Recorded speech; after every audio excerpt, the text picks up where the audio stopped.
assalamu alaikum wa rahmatullahi wa barakatuhu. Ko salminde juurade yafnade wiide alhamdulillah.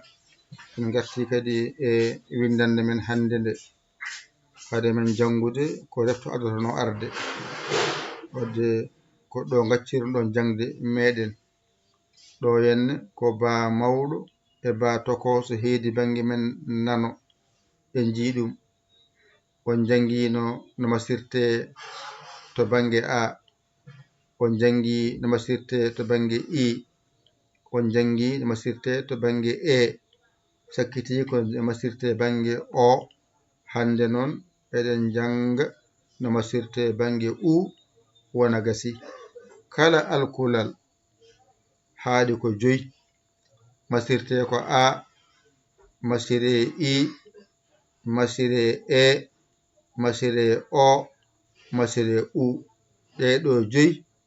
masata alkulal kala bamal wonde. Heddi noon soɗa masa holli no masirte adoto ko ɗe keeda yeeso walla ɗe ngara caggal walla ɗe lombo ari ardi ni foti ko jangete hen ko ni foti. Hande noon eɗen ganni kadi ɓennude to uuto en jangino bo, bo, op, op, bob, bob. Joni noon garen kadi gitten ɗum mbaɗen ni gitten owuji halaɓa cer kadi gaddenen kadi ayi ɗo. E joni en garti kadi e masgal ungal ayi ɗo mbaɗen ni ay u fooɗani ɗo garen pooɗen ayi wona buu wadde ɗo tan ganduɗa bu e buu gasi peccaɗo bu buu bu fooɗani buu fooɗi garaɗo mbaɗa oga banggue ni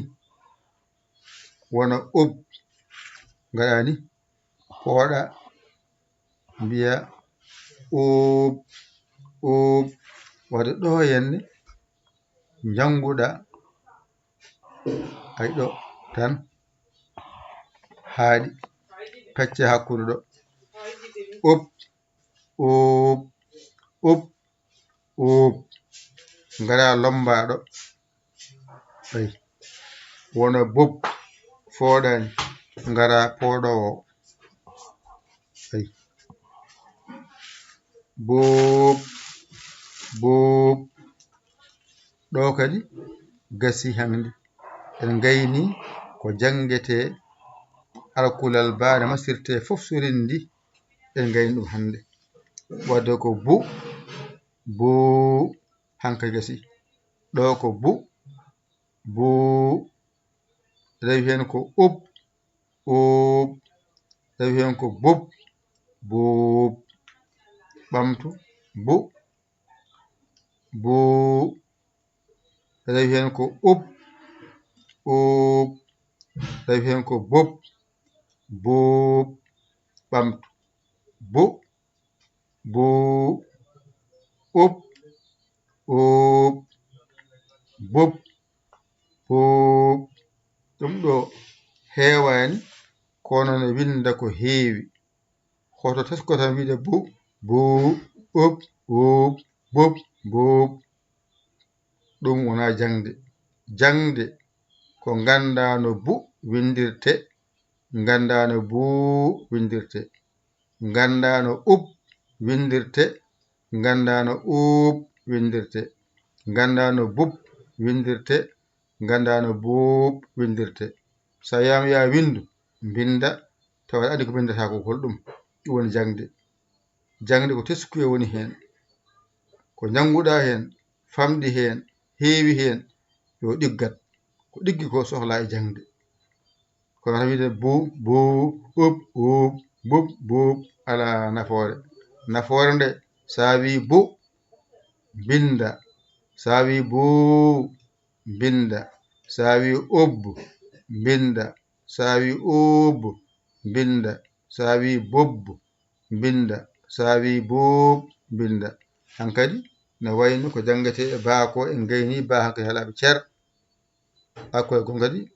hankadi payna alluje men jangde ɗe ɗo ko ekko tan ha ganda no masirte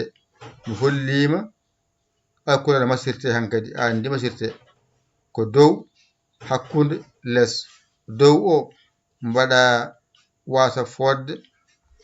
kadi fooda masde ɗe keeda yeeso ɗimmel ngel ko masde ɗe gado arde tataɓel ngel masde ɗe lombo hakkude ni masirte kala alkulal koni jangirte wadde on jangi to aɗo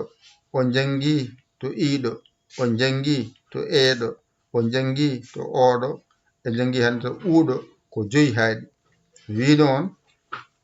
ko jangete e pular e hewde yaltani ɗo masde ɗe wotan ko a e a ari ardi i e i gasi e ayde o e o u e u alkulal kala ko ɗum ɗo masete hen so waɗi a goto andu fooɗani nani ɗum ɗo seeda ɗum ha laaɓa hankadi ko ɗum wiyete masde pular ko a i e o u ɗum ɗo so ɗiggi tan